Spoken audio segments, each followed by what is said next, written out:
जय श्री राधे, जय श्री हित हरिवंश।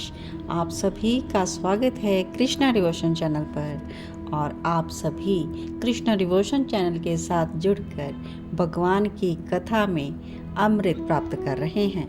और यह कथा उन तक ही पहुंच पा रही है जो भगवान को अति अति प्रिय हैं।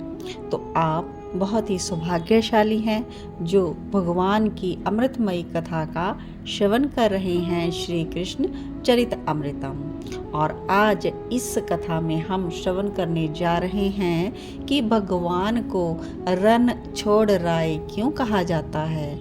तो बहुत ही प्यारी सी कथा लीला है भगवान की, तो आप सभी ज़रूर श्रवण करें। तो आइए सबसे पहले हम भगवान श्री कृष्ण के निमित्त थोड़ा सा संकीर्तन कर लेते हैं। श्री कृष्ण गोविंद हरे मुरारी, हे नाथ नारायण वासुदेवा। श्री कृष्ण गोविंद हरे मुरारी, हे नाथ नारायण वासुदेवा। हे नाथ नारायण वासुदेवा, हे नाथ नारायण वासुदेवा। आइए श्री कृष्ण चरित अमृतम भाग 256 आज हम श्रवण करते हैं। तो आपने पिछले कुछ एपिसोड्स में श्रवण किया होगा कि काल यवन किस प्रकार से जलकर भस्म हो गया और मगध नरेश जरासंध इस बात से हैरान हो गए थे और वो समझ नहीं पा रहे थे कि काल यवन को कैसे भस्म किया श्री कृष्ण ने। उसे तो वर प्राप्त था कि यदुवंशी उसको कोई मार नहीं सकता। तब उसके दूत बताते हैं कि महाराज वो भस्म हुए हैं और किसके द्वारा हुए हैं ये हमें पता नहीं चल सका। जरासंध के कुछ भी समझ नहीं आ रहा था कि अब क्या किया जाए। चारों ओर देखता है, सभा सारी चुप। फिर वह सोच में पड़ जाता है। तो अब उसका मित्र शिशुपाल उसे उकसाने लगता है कि महाराज आक्रमण किया जाए मथुरा पर। लेकिन जरासंध बहुत ही समझदार था। कोई भी काम किसी के कहने पर जोश में आकर उसने आज तक नहीं किया था, इसलिए आक्रमण की बात सुनकर वो चुप रहे। अब राज पुरोहित जो थे जरासंध के, तो वो कहते हैं महाराज हमारी बात मानी जाए। ये राज पुरोहित बहुत ही अच्छे विद्वान थे। ज्योतिष, कर्मकांड, अन्य गणित की समस्त विद्याएं जानते थे।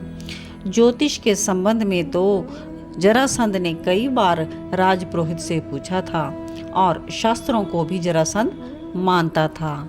अपने पुरोहित को देखकर हंसा फिर वह और कहता है क्या कहना चाहते हैं आप। तो वो बोलते हैं आप 1,000 ब्राह्मणों को भगवती के अनुष्ठान में बिठाइए। मैं जो मंत्र दूंगा उसी मंत्र का वो लोग जाप करेंगे और यज्ञ में आहुति देंगे। यह बात सुनकर शिशुपाल तो हंसने लगा, लेकिन जरासंध ने उसे रोक दिया और उस राजपुरोहित ब्राह्मण की बात सुनने लगे। तो राजपुरोहित कहते हैं कि अनुष्ठान होगा और फिर आप जब सेना लेकर यहाँ से चलें, उस समय का मुहूर्त शुभ मुहूर्त में आप आक्रमण करें, तो वो मुहूर्त हम बताएंगे आपको। तो इस प्रकार से राजपुरोहित ने जरासंध को बहुत ही सुंदर सी सलाह दी।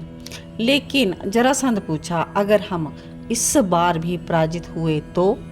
राजपुरोहित कहते हैं नहीं, शास्त्र मिथ्या नहीं होते महाराज। ज्योतिष का विज्ञान वैदिक काल से चला आ रहा है। तो आगे से कहते हैं जरासंध अगर मैं पराजित हुआ तो आप समस्त ब्राह्मणों का मैं वध कर दूंगा।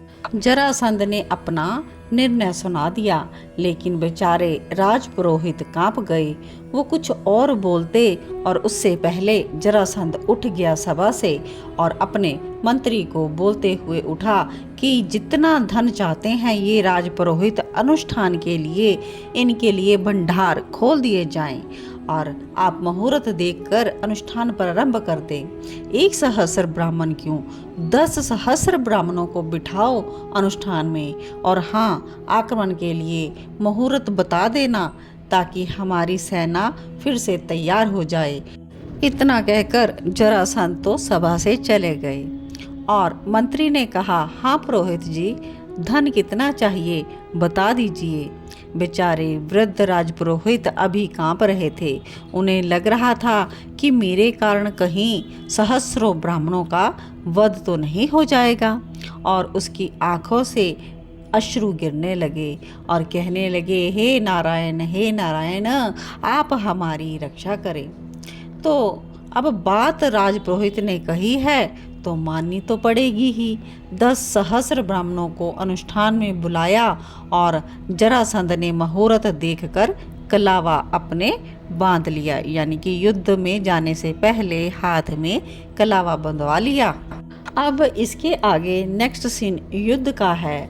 युद्ध के मैदान में कहते हैं कि आक्रमण सेना को मुहूर्त बता दिया था और उसी समय मगध सेना ने मथुरा पर चढ़ाई कर दी।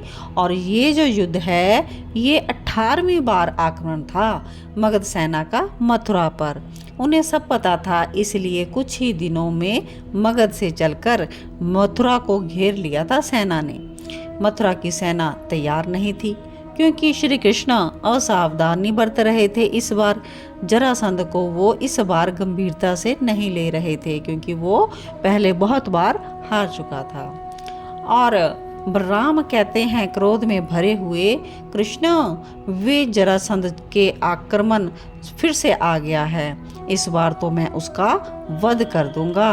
बलराम बहुत ही गुस्से में हैं, लेकिन श्री कृष्ण मुस्कुराते रहे और कहते हैं बलराम को, शांत दादा शांत, और हाथ पकड़कर निकले दोनों भाई बाहर।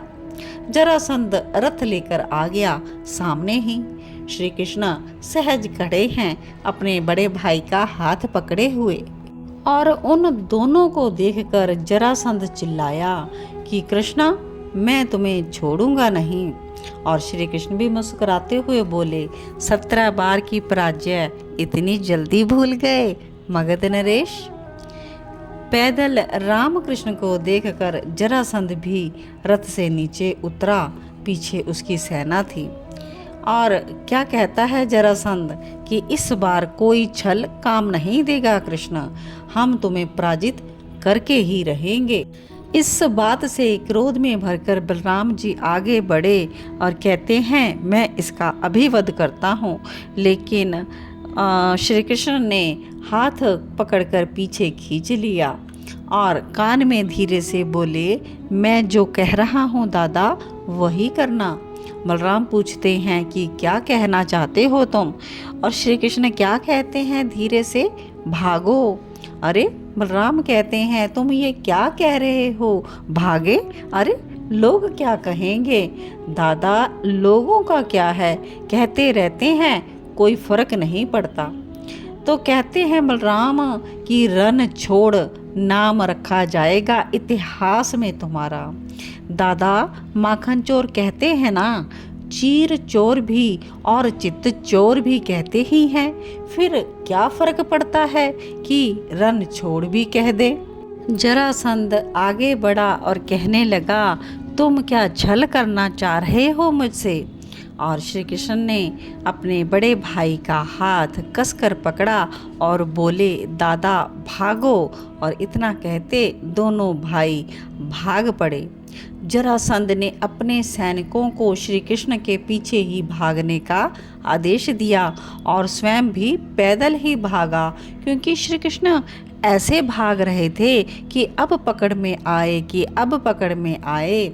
लेकिन वन, नदी, पर्वत, इन सबको पार करते हुए ये नीलमणि और गौर श्री बलभद्र दौड़ रहे हैं और जरासंध अति उत्साह से उनके पीछे दौड़ रहा है और पकड़ो पकड़ो ये बचकर ना जाने पाए यह कह रहा है, लेकिन वो श्री कृष्ण और बलराम को पकड़ नहीं पा रहा था और जरासंध दौड़ते हुए थक गया। समुद्र के पास कुछ देर बाद ये लोग दौड़ते हुए पहुँचे और आगे श्री कृष्ण ने एक निर्जन वन में प्रवेश कर लिया और बलराम भी उनके साथ थे। उसी वन से होते हुए दौड़ते दौड़ते ये एक पर्वत पर चढ़ रहे थे। अब जरासंध चिल्लाता है, वो अभी पीछे ही है। वो क्या कहता है, वन में आग लगा दो। बस फिर क्या था, सैनिकों ने अग्नि बाण छोड़ दिए। देखते ही देखते वन अग्नि से धधक उठा। बलराम और कृष्ण पर्वत पर चढ़ गए और पर्वत भी अग्नि की चपेट में आ गया और नीचे विशाल समुद्र लहरा रहा था। अब बलराम से कह रहे हैं कृष्ण, दादा कूदो, और बलभद्र का हाथ पकड़कर कूद पड़े श्री कृष्ण। कूदते हुए जरासंध ने देख लिया था कि अगाध जलराशि में कूदे हैं, अब तो बच नहीं सकते। जरासंध कुछ देर तक सागर में दृष्टि गड़ाए रखे, पर ये दोनों भाई दिखाई नहीं दिए और जरासंध यह कहता हुआ घर लौट आया, अच्छा हुआ डूब गए दोनों। लेकिन ये भगवान हैं हमारे श्री कृष्ण और बलराम उनके बड़े भाई। अब ये समुद्र के बीचों बीच तैरते हुए आ गए हैं किनारे पर और एक द्वीप पर पहुंच गए हैं। और बलराम जी चौंक पड़े और पूछते हैं श्री कृष्ण से, यह क्या है? तो श्री कृष्ण बताते हैं, द्वारिकापुरी। अच्छा, तो विश्वकर्मा ने तैयार कर दिया था। दादा तैयार ही नहीं किया, समस्त मथुरावासी भी आ गए हैं द्वारिका में, मथुरा को सब छोड़ चुके हैं। तो इस प्रकार से लीलाधारी कृष्ण ने इस प्रकार से लीला की, मायापति इसीलिए तो इनको कहा जाता है। और वो बलराम को कहते हैं, चलो दादा अपनी द्वारिका में। सागर के जल में भीगे हुए श्री कृष्ण और बलराम अपनी नव निर्मित द्वारिकापुरी में प्रवेश कर रहे थे। तो पिछले भाग में हमने श्रवण किया था कि किस प्रकार से द्वारिकापुरी का निर्माण श्री कृष्ण ने विश्वकर्मा जी से करवाया था। तो आज हमने श्रवण किया कि भगवान रन छुड़ाए क्यों कहलाए और रन छोड़कर किस प्रकार से द्वारिका में प्रवेश किया। भगवान श्री कृष्ण ने समस्त मथुरा वासियों को बचाने के लिए यह कौतुक, यह लीला रची और स्वयं और बलराम ने जरासंध को धोखा दिया।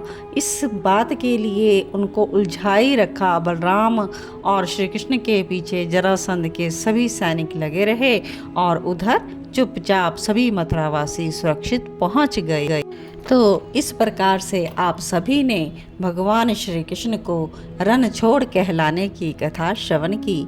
तो बोलिए भगवान श्री कृष्ण की जय हो, हमारे राधा श्याम सुंदर की जय हो, भक्त वत्सल भगवान की जय हो। भगवान तो सभी का भला ही चाहते हैं।